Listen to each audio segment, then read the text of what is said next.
This is the last session before lunch, so people wake up and then be prepared for the question sessions, because this one is for I think the most urgent topic for most of people, and maybe they're curious about things at this generative AI times and what happened with this information. This distinguished panel, they are the best to answer your questions here. So I think we will start with introduction for 3 organizations, right? Yes, first Okay, let's welcome from our guest speaker from Thailand, Spinya. Thank you, Jason. Thank you, Billion, and thank you, everyone here. I'm excited and nervous. Yeah, and so delighted to be here, and so happy to meet Mr. Audrey Tang and everyone. Since you might know that COFAC Thailand. Thank you for allowing us to use this. We totally copy your ideas and your innovation, and since 5 years ago, since Minister Audrey Tang visited Bangkok in 2019, and then we were inspired by the idea of collaborative fact-checking, and we start working with COFAC Taiwan, and then now 5 years on. So before I jump into this topic talking about AI, I would like later I will talk about, because we just recently hosted a forums about she-fake and deepfake. But before we doing this, can I introduce about COFAC or later? Yeah, the video clip that we intentionally produced it for this event. But actually the sound will be in Thai, but there will be subtitle. But maybe I will do a narrative so you can understand what's going on. But you can see the pictures, so how we develop within this 5 years after we learn idea from you. Yes, please have a look. Enjoy the short clip video.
ทำไม AI ถึงเลือกหน้าเหล่านี้ขึ้นมาเป็น virtual artist ครับเพราะว่ารู้ว่าเลือกมาแล้วคนจะชอบในนี้ไม่มีคนจริงนะครับ AI ในปัจจุบัน learning model ทั้งหลายเนี่ย มันแยกไม่ออกว่าอะไรจริงไม่จริงอันนี้เป็นเรื่องใหญ่ที่สุดนะว่าหน่วยงานที่ช่วยกันตรวจสอบข่าวช่วยกันเป็นเครือข่ายก็อาจจะต้องพัฒนาทักษะเหล่านี้เหมือนกันองค์กรที่รณรงค์ด้านสื่อด้านสิทธิเสรีภาพต่างๆเนี่ยก็มาร่วมกับเราจริงๆตั้งแต่ก่อนจะมีชื่อว่าโคแฟกเนี่ยเราก็ได้ไปร่วมกันทำงานกันมาอย่างต่อเนื่องนะครับแล้วเราก็ได้เห็นนะครับเป็นแบบว่าแววตาของความตั้งใจในช่วง5ปีที่ผ่านมาโคแฟกก็ทำอะไรเยอะมากๆนะครับที่มีส่วนทำให้สังคมไทยรู้เท่าทันในเวลาเดียวกันเนี่ยโคแฟกก็ได้ลงลึกไปถึงท้องถิ่นอันนี้เป็นสิ่งที่สำคัญมากๆและเป็นสิ่งที่โคแฟกได้เริ่มต้นหว่านเมล็ดพันธุ์ที่มีประโยชน์นะครับแล้วก็ทำให้สังคมในท้องถิ่นนะครับเกิดความแข็งแรงขึ้นมาต่อมาก็คือเป็นเรื่องของจิตวิญญาณเพื่อรับมือ AI แล้วก็เรื่องของการเทรนนิ่ง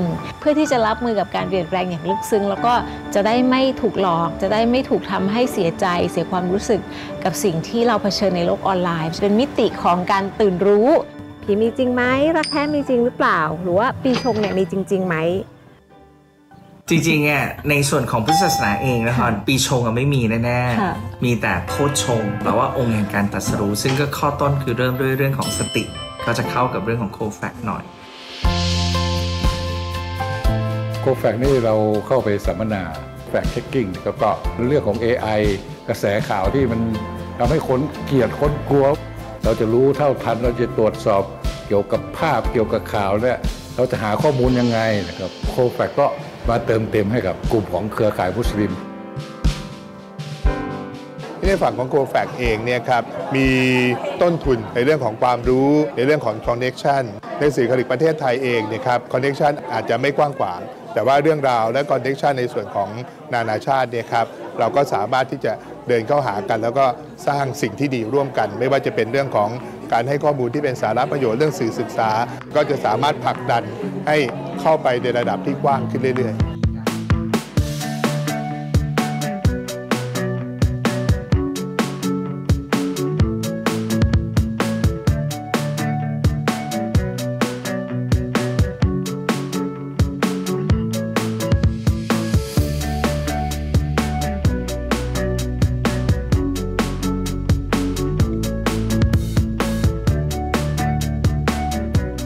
จุดแข็งของโคแฟกอีกอันนึงก็คือการที่เราสร้างชุมชนมาตั้งแต่5ปีที่แล้วในไลน์กลุ่มนะคะซึ่งโคแฟกมีหลายกลุ่มมากเวลาจะทำงานอะไรในโลกความเป็นจริงมันก็ง่ายขึ้นทำกิจกรรมแล้วเอาคนมาเจอกันแล้วเกิดแรงบันดาลใจเกิดไอเดียแล้วคนเหล่านั้นก็ไปขยายผลในเครือข่ายของเขาเองซึ่งเราใช้คำว่า snowballing ขยายผลไปเรื่อยๆต่อยอดไปเรื่อยๆจะไปฟังแค่เจ้าน้องพี่น้องเขาเจ้า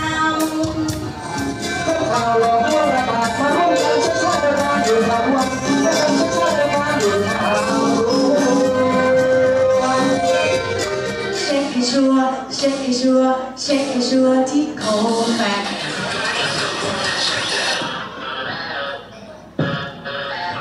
ก็อยากจะเชิญชวนมาร่วมกันเป็นภาคีแฟกต์เช็คเกอร์นะคะเพื่อช่วยรณรงค์ธีมของเรานะคะนั่นก็คืออย่าเพิ่งเชื่ออย่าเพิ่งแชร์อย่าเพิ่งโอนนะคะเพราะว่ายุคนี้ทุกคนจะต้องตั้งสติแล้วก็เป็นผู้ตรวจสอบข้อเท็จจริงหรือว่า everyone is a fact checker นั่นเองอย่าเฝ้าเชื่ออย่าเฝ้าแชร์อย่าเฝ้าโอนอย่าเพิ่งเชื่ออย่าเพิ่งแชร์อย่าเพิ่งโอนนะคะนะจะไปฟังเชื่อจะไปฟังแชร์จะไปฟังโอนเด้อเจ้า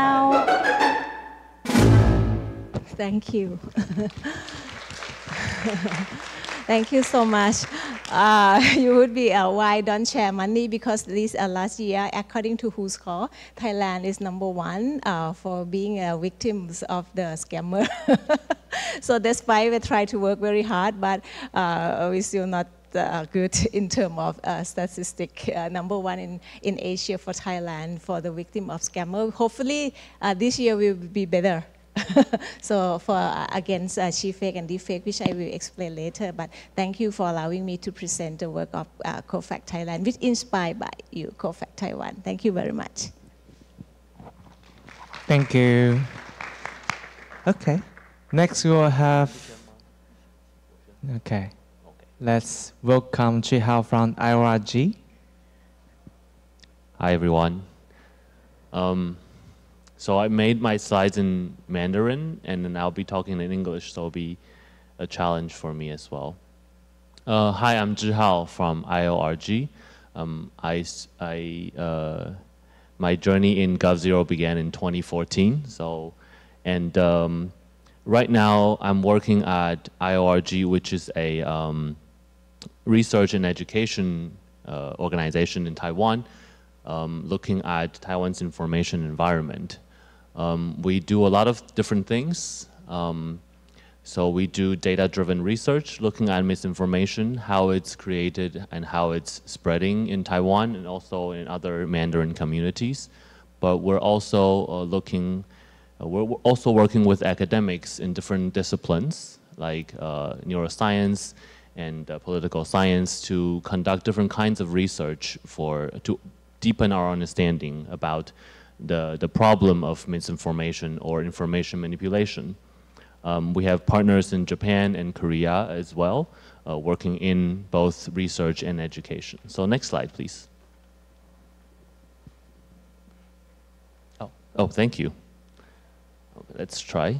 All right, so in terms of data-driven research, IORG has two main tools that we've been building since 2019.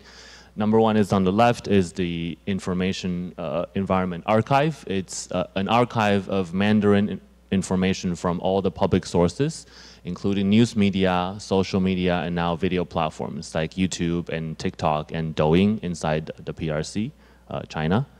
And aside from collecting a large amount of data for data analysis, we're also building manually a directory of different actors in our Mandarin information environment. For example, which accounts belong to which media group, like One China Group or EBC, or also which accounts belongs to state governments, for example, the PRC, People's Republic of China, and also, of course, Taiwan.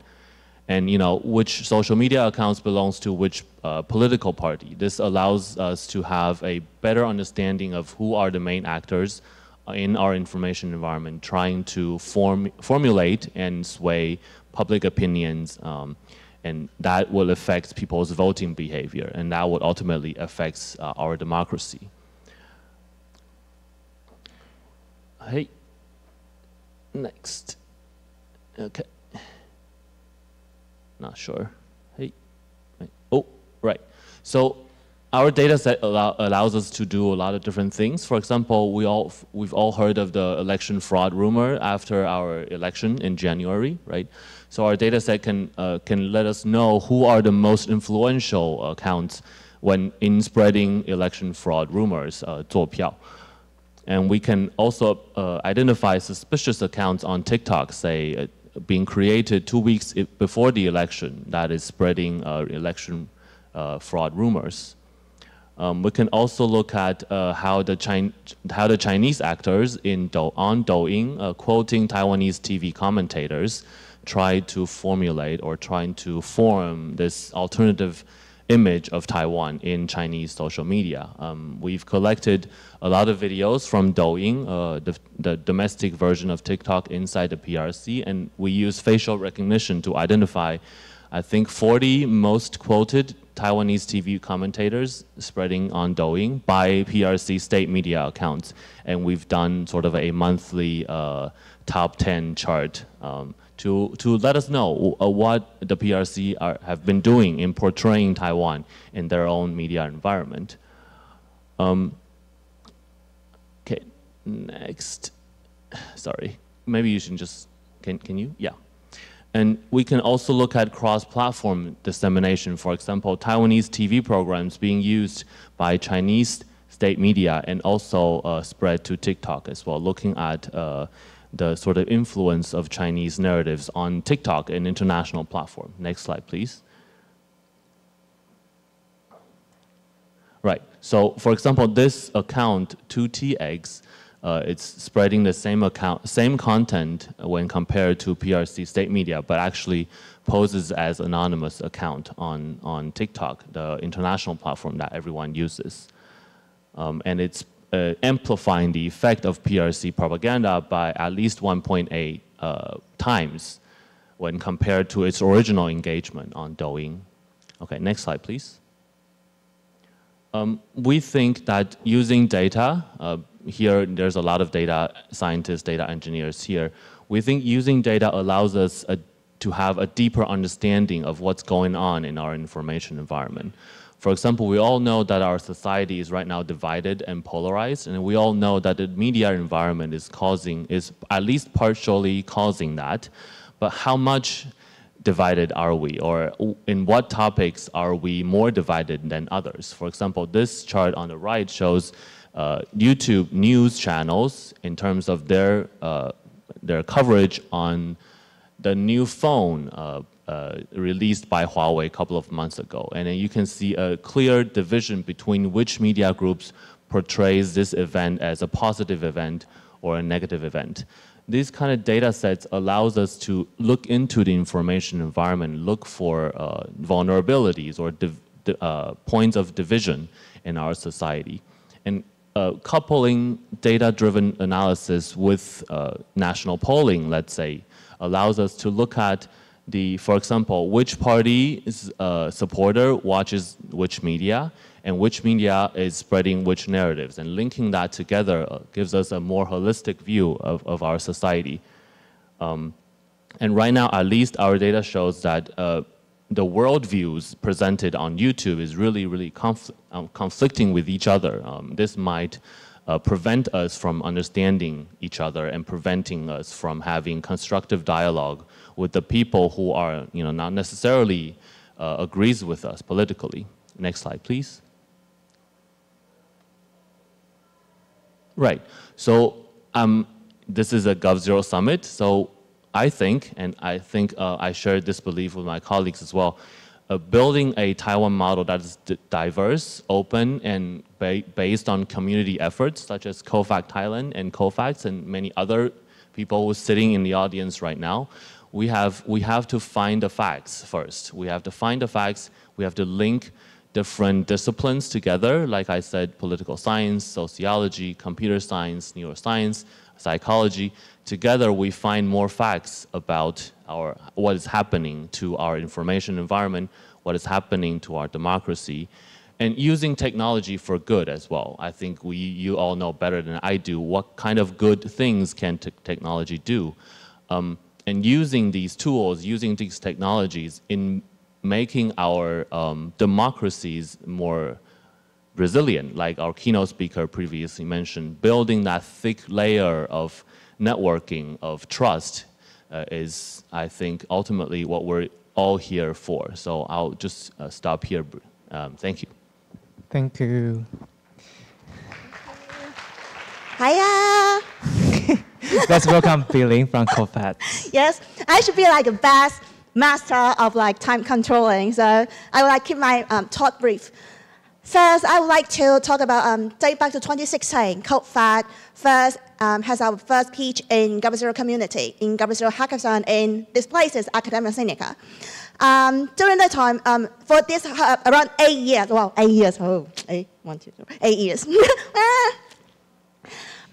COFAT has been combat disinformation by developing technology tool and also got civic empowerment. Oh, you know that we do have a Slido. Just mention you need to propose your questions or either in Mandarin or English. That could be okay. We got questioned by a lot of the journalists. Do you launch COFAT because of the information war between Taiwan and China? Actually, that was 2016. The motivation for us actually is gender equity and marriage equality. During that time, quite a lot of discrimination, disinformation, targeting homosexual people and transgender people. Actually, even in this year, the presidential election, one of the quite old party that also used stuff like against the transgender because they might rape the female, rape the younger girls, which is totally insane. Actually, a community, a society with democracy is the society also protect equality, human rights, and also freedom of speech. I think that's the reason why what motivated me and my partner Johnson to launch the project. We against censorship. We want to make everyone can be the fact checker. I think also COFAT Thailand and COFAT is that we share the similar value. We think fighting against disinformation or to fact check is not the responsibility by journalists or reporter or only expertise. We believe everyone can do our own and do something to provide accurate information.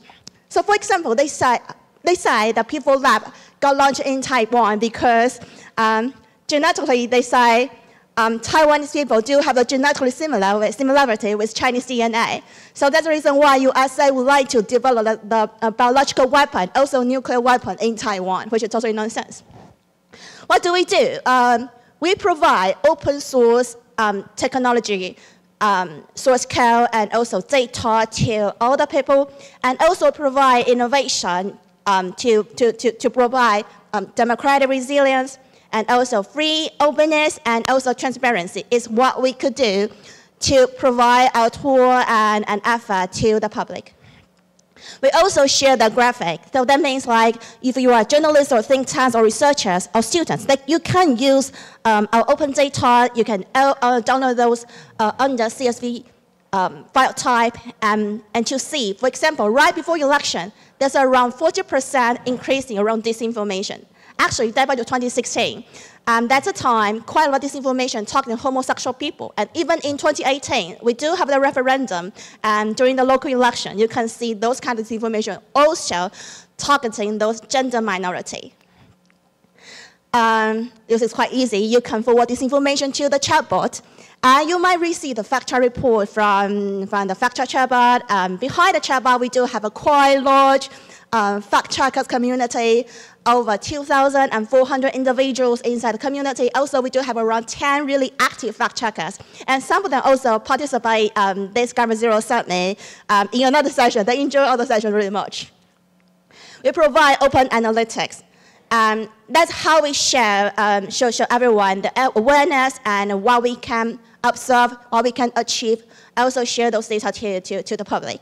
Since this session is around like AI era, it's not really clear. It should be like Donald Trump's face. And they said actually that is an AI-generated subtitle. And you can see quite a lot of this information during that kind of skills. Among also, another might be Xi Jinping. They also use Xi Jinping's face and Xi Jinping's voices to provide fake subtitle to targeting like Taiwan politics. Actually, inside this presidential election, we do see three major topics. First is also domestic issues like food shortage, egg shortage, and electricity shortage. Second might be a scandal from the politician, like they say Xiao Bikin has an affair with Chen Shui-bian. And also like Lai Ching-de, whether Lai's legitimate kid. Those kind of scandal trying to make voters think of the politician is not trustworthy. What we could do is to provide those kind of data and information to the public. And also, in this year, we also provide some different kind of AI pre-bunking connected to large language model. We want to make doing fact check or provide digital literacy, media literacy to the public can be an easier way and can be in an efficient way. Once you forward this information or something you feel suspicious to the chatbot will provide with you what you can do if you want to do a fact check. Actually, it's quite easier because we want to save our really valuable human resources, especially for journalist side and fact check side. So far, it doesn't matter. Okay. We share technical support. So actually, we connect to some like global partners, provide free software consulting services, and also provide different kind of source code, not only like you can do fact check not only in text, images, video, and audio. And also, we do have an AI classifier. If you are interested in like Chinese propaganda, gender equality issue, AIDS issue, energy issue, or COVID-19 issue, you can also do the filter and sorting some specific topic you are interested in. And we believe that is some way we can do to provide different kind of individual, different kind of walks of life, and tangible way fighting against disinformation and to see what we could do. And I suppose like, thank you. And we are super like proud. I'm super honored we could have like Jason to be our moderator. No, yeah. no. we need more people to the community, so you wouldn't see me anymore. So please join us. Applause to our speakers on the stage. Thank you. Yeah. So if you are civic tech owners and then you want to learn from civic engagement and then media literacy, go to Supinya. And then building out the platform for different cultures to use and having open source data set for your users, go to Billion. And then if you're journalists, researchers, other organizations working on influence operations, go to Jihao. They will share the data set with you because it's open source projects, if I'm correct. Okay, so now we will open the floor to the audience, but before that I will ask one question people definitely will ask, and then we will open it to all of you. So be ready for that. So one question to all the three speakers. Given the use of generative AI, there will be lots of discussion, hypes on AI everywhere. So I believe all of you being asked by journalists or think tank or other delegation from different countries.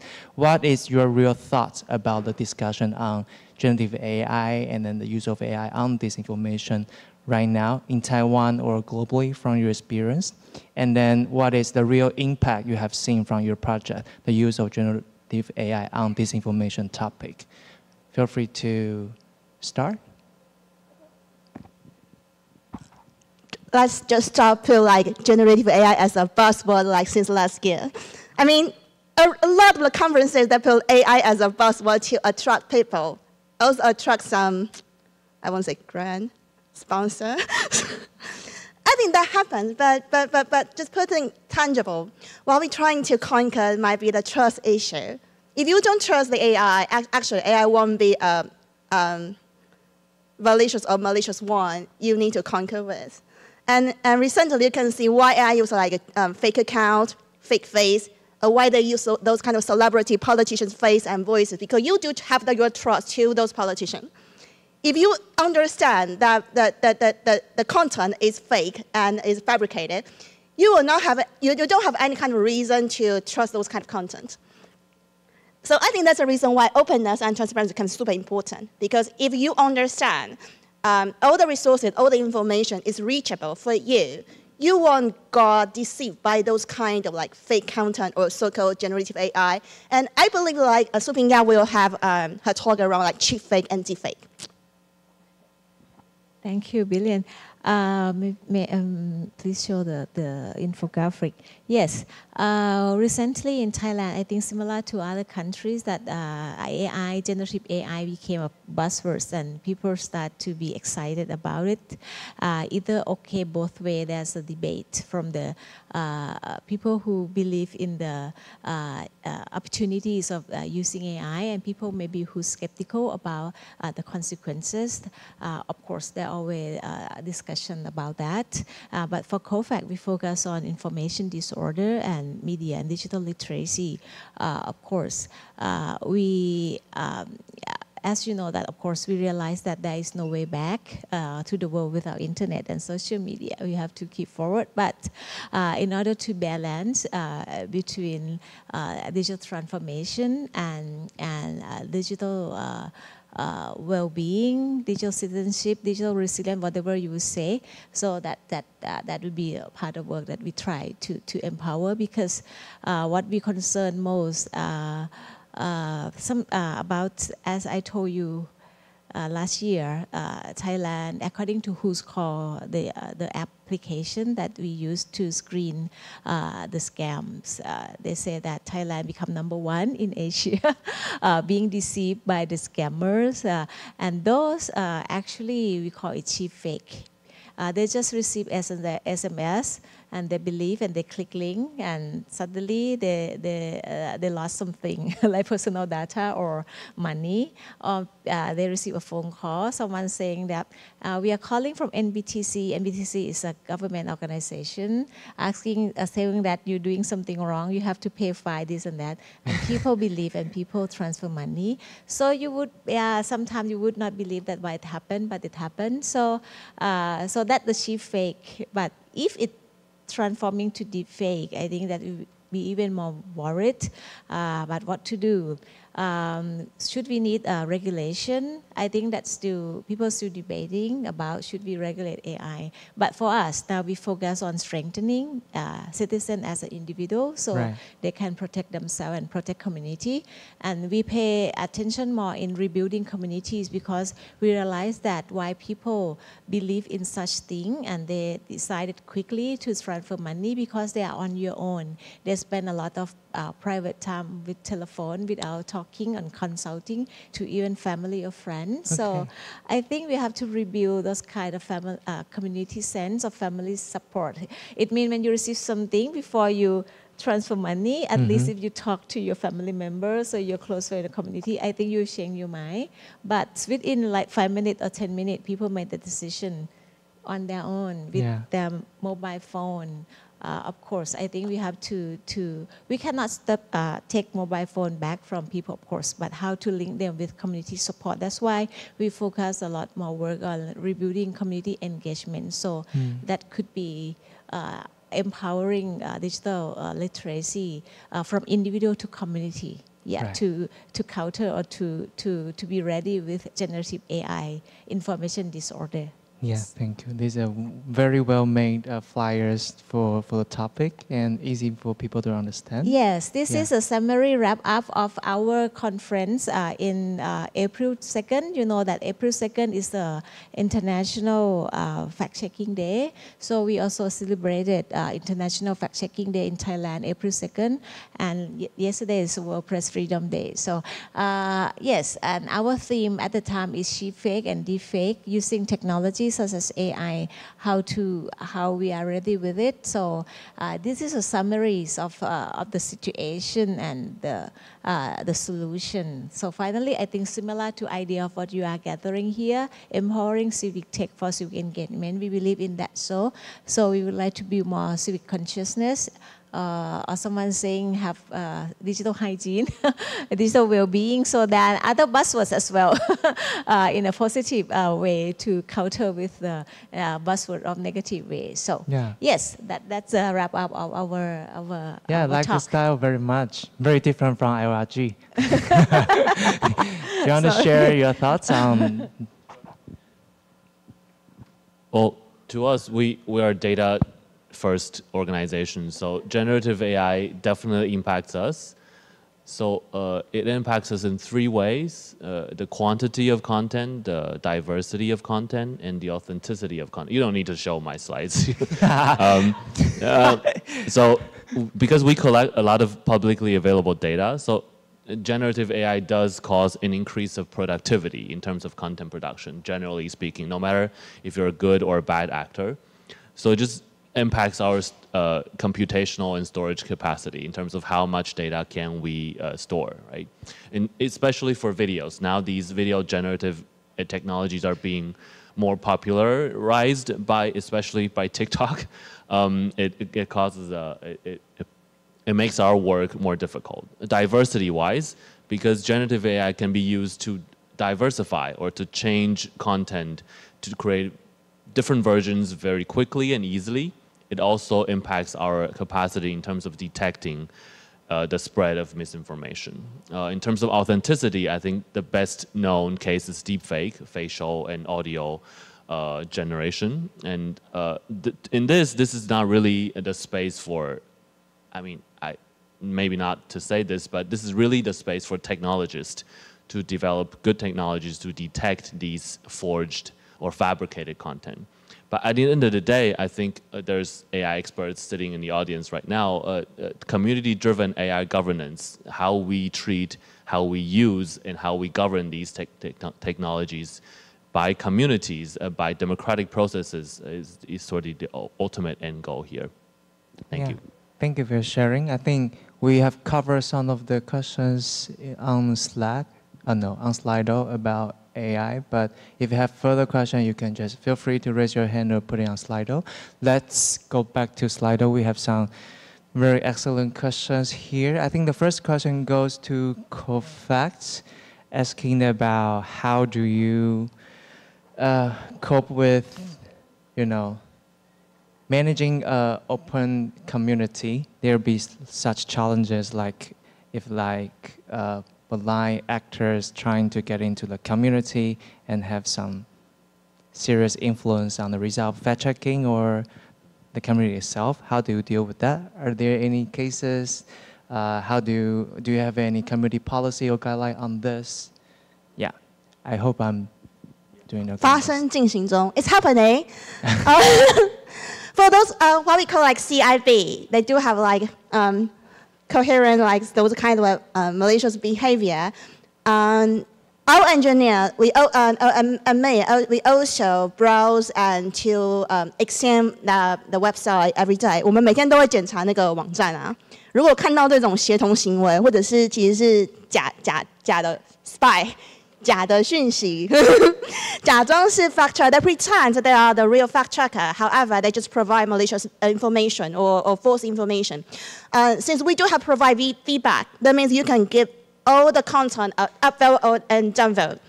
所有的讯息我们都会让大家可以提供他们的回馈。所以那种获得很多不好的回馈的，就是恶意的使用者，我们其实是会公开的。那公开我们就会调整我们的算法，让它没有那么容易被看见。然后在极度恶劣的情况下，可以删除掉它的内容。我们还要使用 honeypot， 就是他以为他发送了假的资讯，但其实其他人都看不到，只有他一个人看得到。We also use like honeypot technique, so that means even the malicious user they provide false information, but only the malicious user can see their own content. However, some other like innocent audiences, not even users, they cannot see those kind of content. Thank you so much for the answer. There's one question in Thai on Slido. I just check Supinya, and then if you want to answer that. The question come in Thai? Yeah. ใครถามคะ โอเค ถ้ามีเสียงที่ตรงข้ามกับเสียงหลัก so it means that of course we believe in co-fact collaborative fact check or maybe a common we seeking common truth, but if anything again you are on belief or ideology, how would you react as a co-fact? Something like that is correct? The question goes to not to you. Okay. Oh, Thai people ask so. Me? Oh. Thank you. I think this talks to the limitation of fact-checking. I think different people have different views on this. Fact-checking mainly deals with facts. So if it's opinions, generally speaking, fact-checkers tend to say that you don't check opinions because opinions are part of our expression, our identity, and our ideology. But I think from IORG's perspective, we can step one more step further into partly the opinion realm, right? Because opinions are not always equal. Some opinions are more valuable to public affairs than others, especially in terms of public policy or policy debates.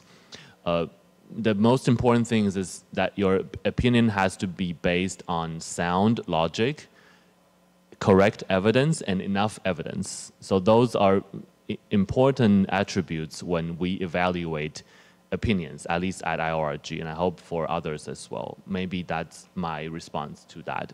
Ideology is a difficult topic in Taiwan as well, in terms of personal and national identity. Right. Anything to add from Elaine? No? Okay. Anything you want to add? Or we can get another questions from Slido. Sorry, I just seen the question again. Said that it's not only against your own ideology, but if against the state policy or something, or if your ideas or your fact check being attacked, how you would react. So that's the complete question. You would like to add anything more? No. I think my answer will be similar to you. We try not to fact check opinions, but we try to encourage constructive discussion. People try to relate a fact and hate speech, like fake news and hate speech. They always come as a package. But for fact or not fact, of course, it's more easier to verify. But when it comes to speech, whether it hate speech or love speech, sometimes very difficult. But recently, we organized a forum talking about the consequence of hate speech that now even more online as well. But as liberals or as a progressive or as a pro-freedom, how we react with all the information operation. I think you all experience here hate and confusion and how to do that. I think Taiwan is a good role model. Actually, yesterday is the World Press Freedom Day, and we so impressed that Taiwan ranked, I think, 27 is correct. Yeah, but Thailand ranked 87 countries for press freedom. So I realized that despite you are facing a lot of hate speech, but in order to promote like censorship, but you welcome discussion and debate. But at least everyone should respect fact. The fact matter. So in order to do that, it's very difficult. And after meeting with several organizations in Taiwan, I learned that they spend a lot of effort in verifying fact. Actually, you can just say that, no, it's not true, it's false, don't believe. But what I learned here, not only you try to say that, you also try to prove that and verify that. It takes time and it takes a lot of energy, it takes a lot of resource. So I don't think we do have much that model in Thailand, but hopefully we wish to see it more. So the more to counter with wrongful information and the idea that you don't like to, that means you need to encourage more platform for speech or for talking. But sometimes when people facing a lot of information operation bombarding you, people tend to give up. So many times hate speech become obstacle of free speech because people got tired, because they see no point in debating that online because it's so frustrating. So how we recover that media ecosystem that encourage people again to openly and confidently and happily to participate online. Otherwise, they will be like giving up. Okay, I'm leaving Facebook, TikTok, or anything because they are full of information disorder and hate. So that's not good in the long run for freedom, democracy, and social change. Yes, yeah, that's my idea. Really nice answer. Okay, great. I think, yeah, from your feedback and answers, we understand it. You know, those are the common challenges for fact checkers nowadays, and then it takes lots of resources and knowledge to understand local context. Then you can do your job as a professional fact checkers. But the same challenge goes to the audience as well. The second question on Slido mentioning the challenging and the urgency of media literacy, because it nowadays takes lots of efforts for the consumers, the readers, to have the whole picture of one topic or news events, but it takes more resources or knowledge to understand how different platforms work so they can consume the knowledge or information from there correctly. So, but it takes time, we know that, but there seems like an urgency here for Taiwan because, you know, things are happening here. We are at the front line, maybe, for some of people. So do you feel anxious about that as a fact checker or organization working on this topic? How do you deal with this anxious anxiety? 我超级正向，我觉得只要开始就不晚。I'm quite optimistic because I think as long as we do have awareness, actually in Taiwan, now most of people understand, and at least they understand the term like fake news or cognition warfare. It doesn't matter how they think of that term that would be, but still, people do have awareness. Some information might be deceivable. In some cases, like it's a suspicious information, and there's some other details behind it. So I think as long as much more people understand how the information environment could be, that means people still can do something among those kind of scenario. Okay, I'm super anxious all the time.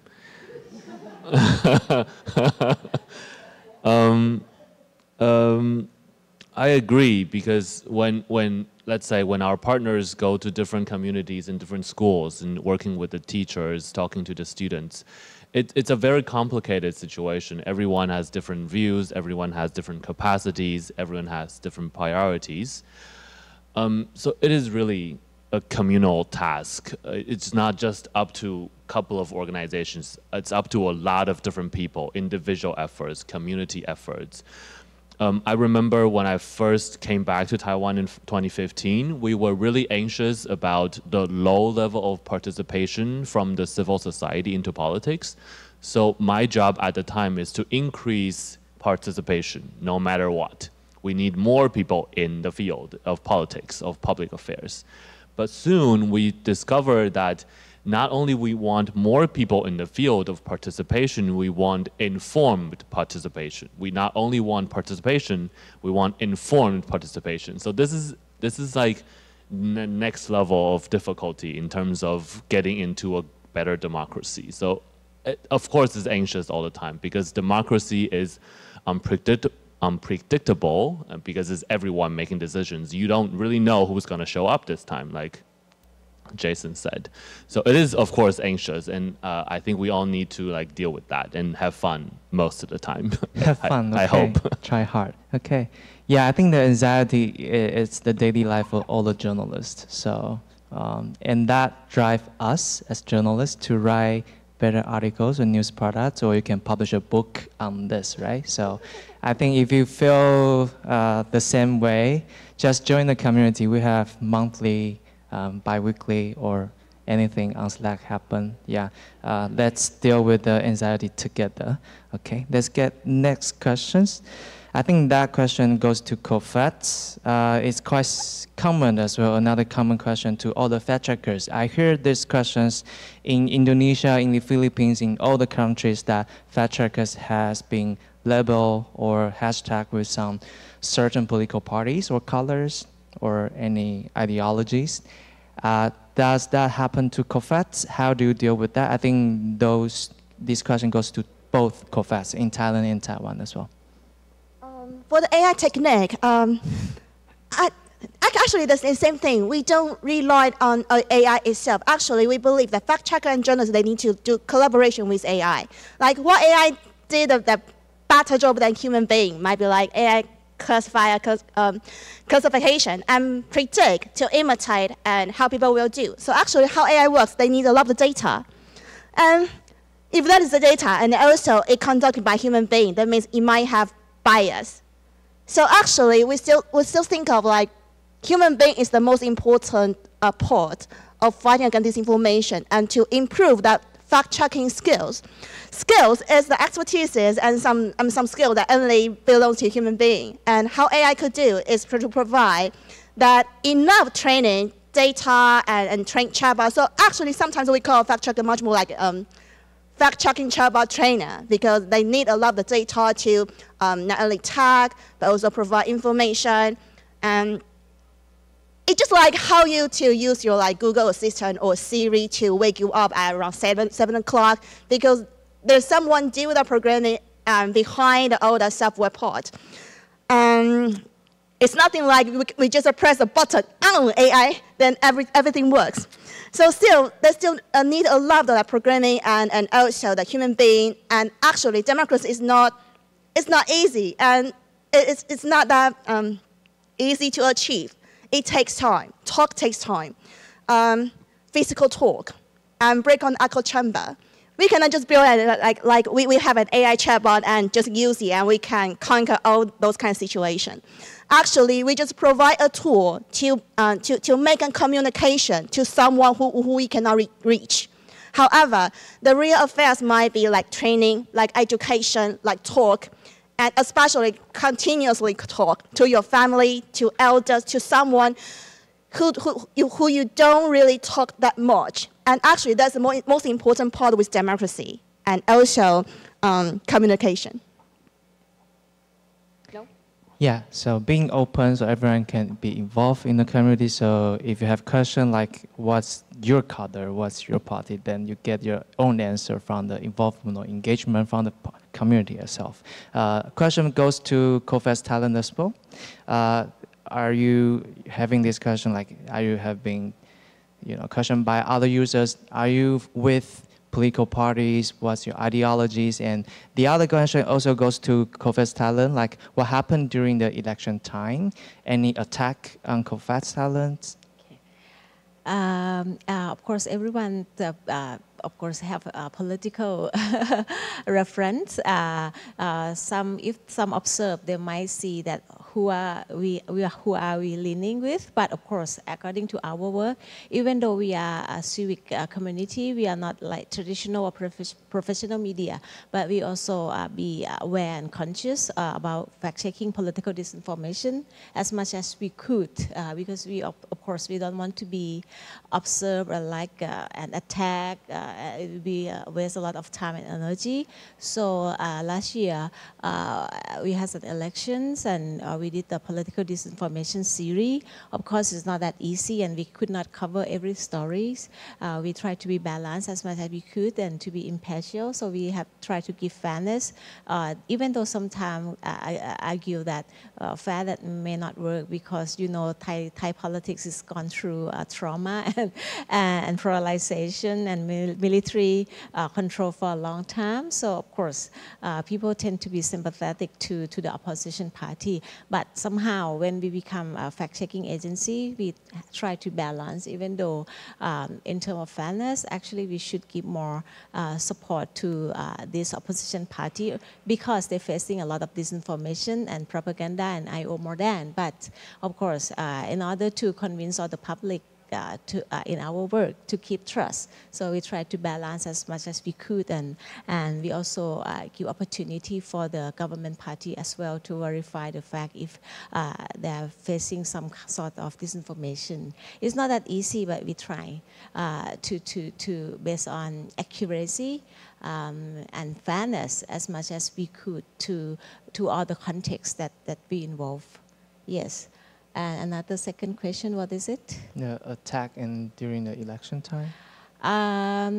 Yeah, one thing I would like to ask your opinion, maybe later time you can discuss.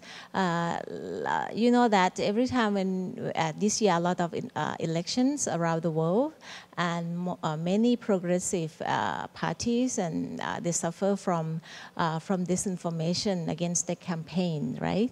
So in Thailand last year, we also had a forum discussing about the prospect of the election, because we foreseen the propaganda and the disinformation campaign against some particular party, especially in the opposition side.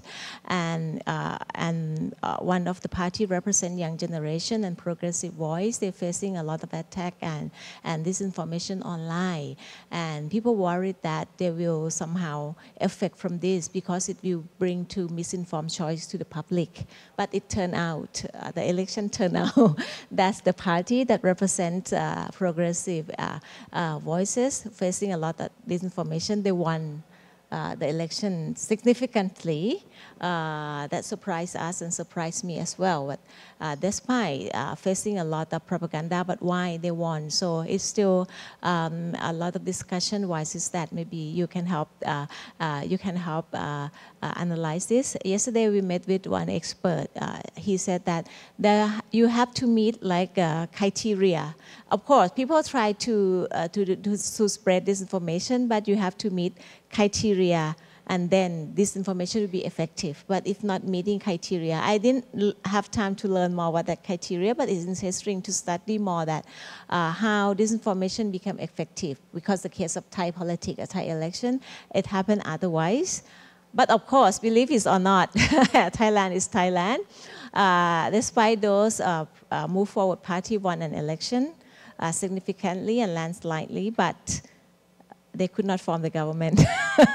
And he could not be a prime minister. That even, inconvenient truth that we are facing. So we have to figure out what will happen next. For Thai politics, always surprise us. Yes. Always. Okay. Next question goes to IRG about traditional TV news.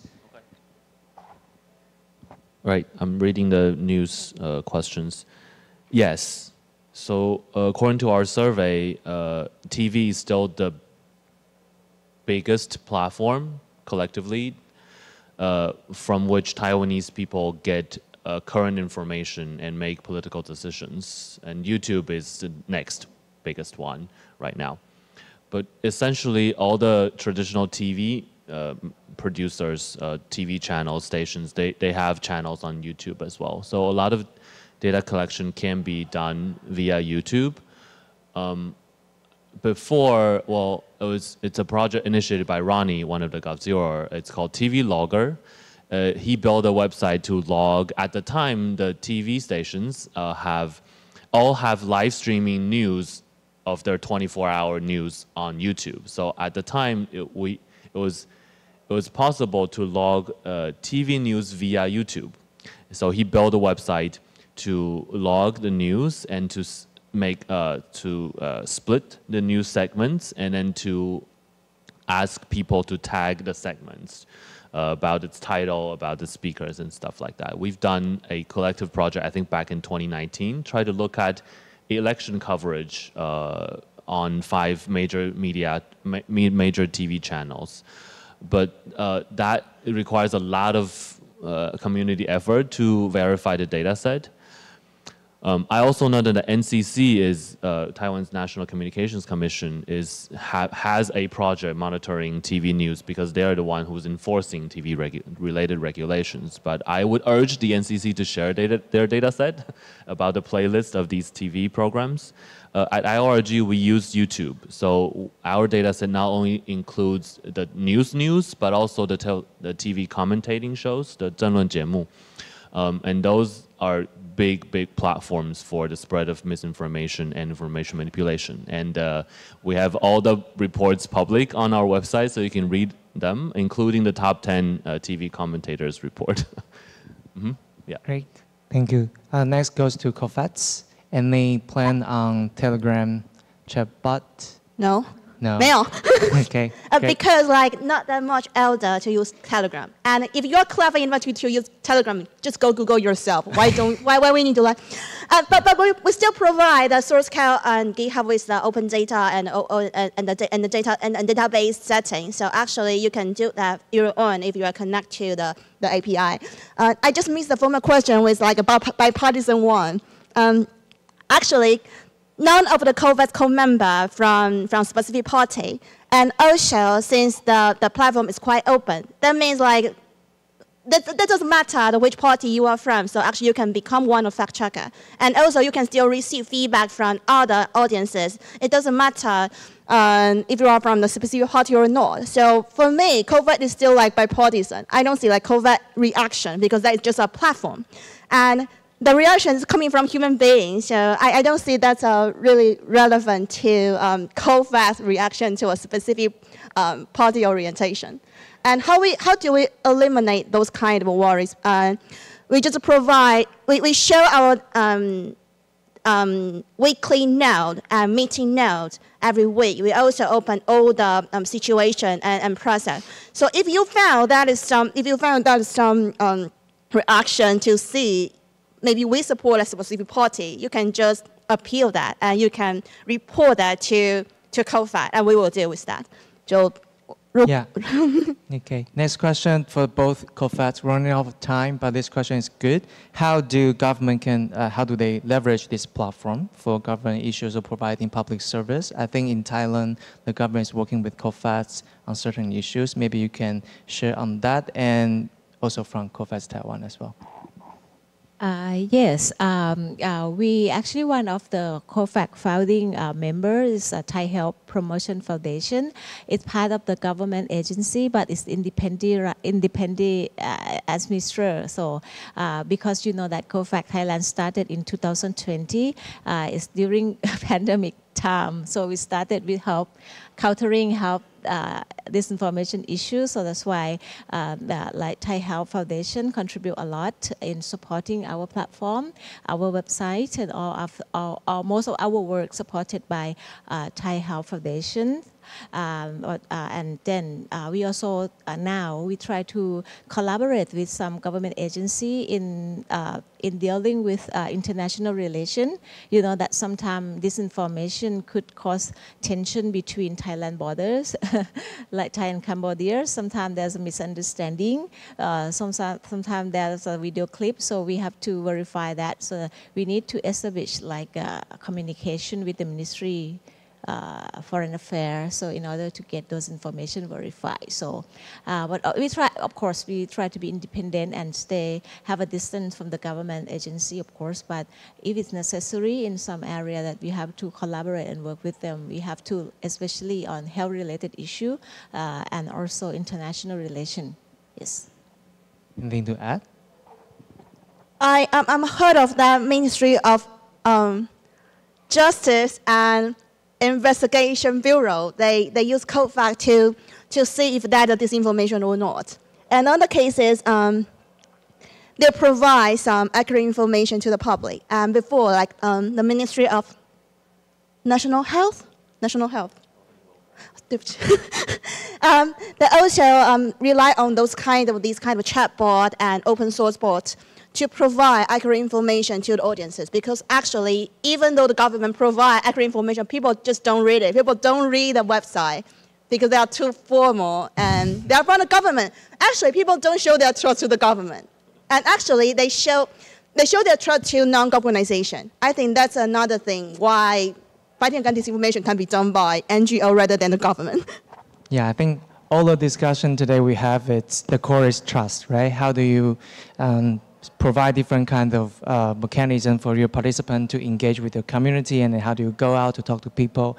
How do you enhance people's understanding of technology or platform or your tools, and then having the trust on the information we get from the website? That's really difficult, but thank you for all your wonderful work on this. We've covered from different perspective on the issue, but I do believe there will be many, many more questions on the topic. But welcome to connect with Biling, Zhihao, and Subiya here, and then we will have lunch together, so you will have time to meet and have further discussion.